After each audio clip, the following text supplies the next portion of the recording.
ஏன் அங்கே வைக்காத இப்படி வச்சுட்டு அப்படி வச்சிருந்தா ஃப்ரீயாக செஞ்சுட்டு இருக்கலாம்ல. ஏன்னா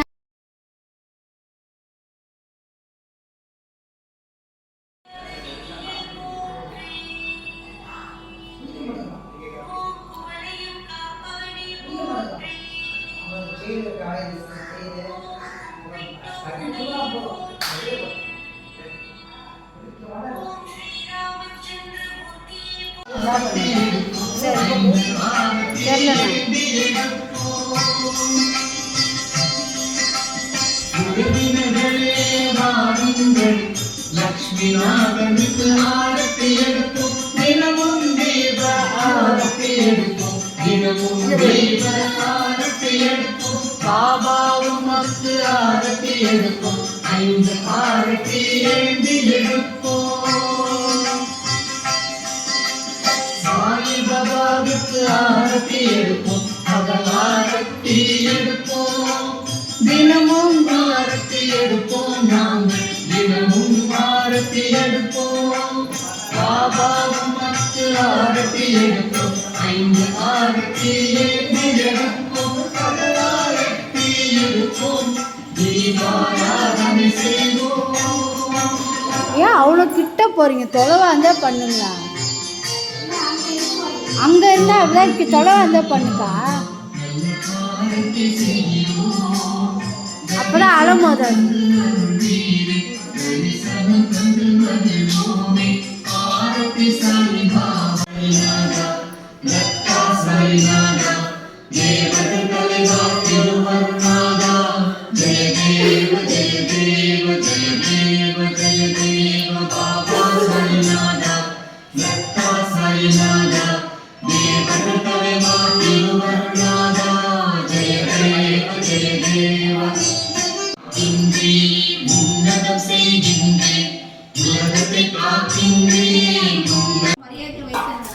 நாடு சுபிட்சமாக இருந்தது. ஆனால் மன்னனின் மனைவிக்கோ புத்திர சோகம் ஆட்டி கிடைத்தது. தனக்கு சந்ததி இல்லை என்ற மிகவும் வருந்தினார். பிறகு சத்யநாராயண விரத மகிமையை கேள்விப்பட்டு அந்த விரதத்தை அனுசரித்து சந்தான பிராப்தி பெற்றார். பிரதி மாதம் அவர்கள் சத்யநாராயண பூஜை செய்து வந்தனர். ஒரு நாள் பூஜை நடந்து கொண்டே இருக்கும் பொழுது அங்கு வந்த விரதம் அனுஷ்டிப்பதாகவும் அதன் பலனாக மகன் பிறந்ததாகவும் கூறினார். இதை கேட்ட வணிகன் தனக்கும் சந்ததி இல்லாத தனக்கு நாராயணன் அருளால் ஒரு குழந்தை பிறந்தார்.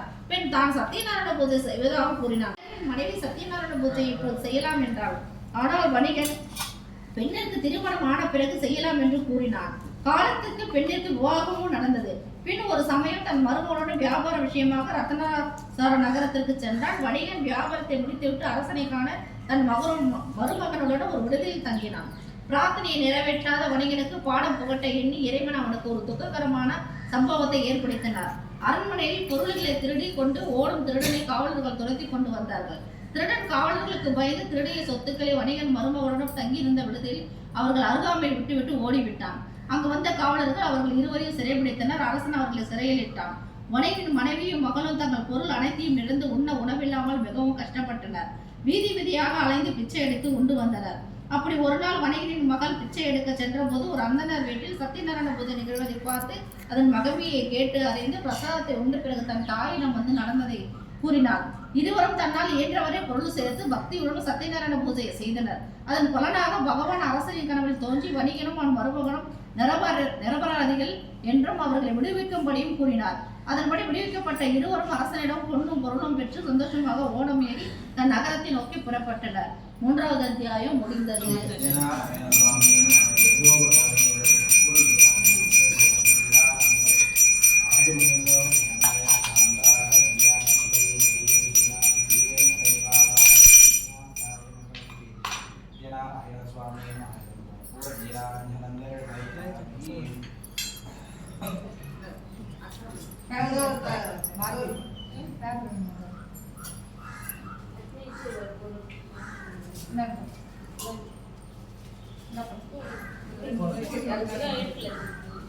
இல்லை அது கொட்டுறது எடுக்கிறப்போ வருதுமா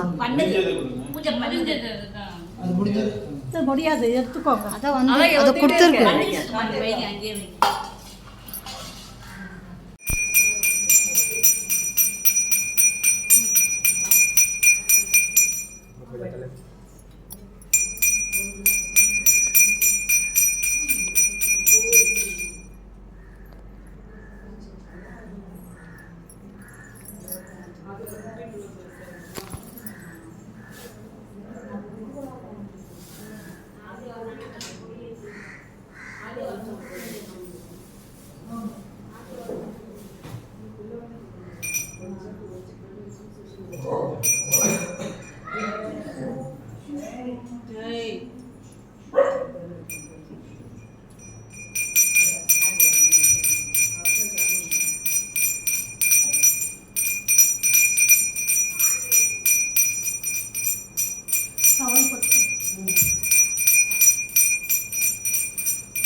அந்த பக்கம் தான் இருக்கு கிச்சன்.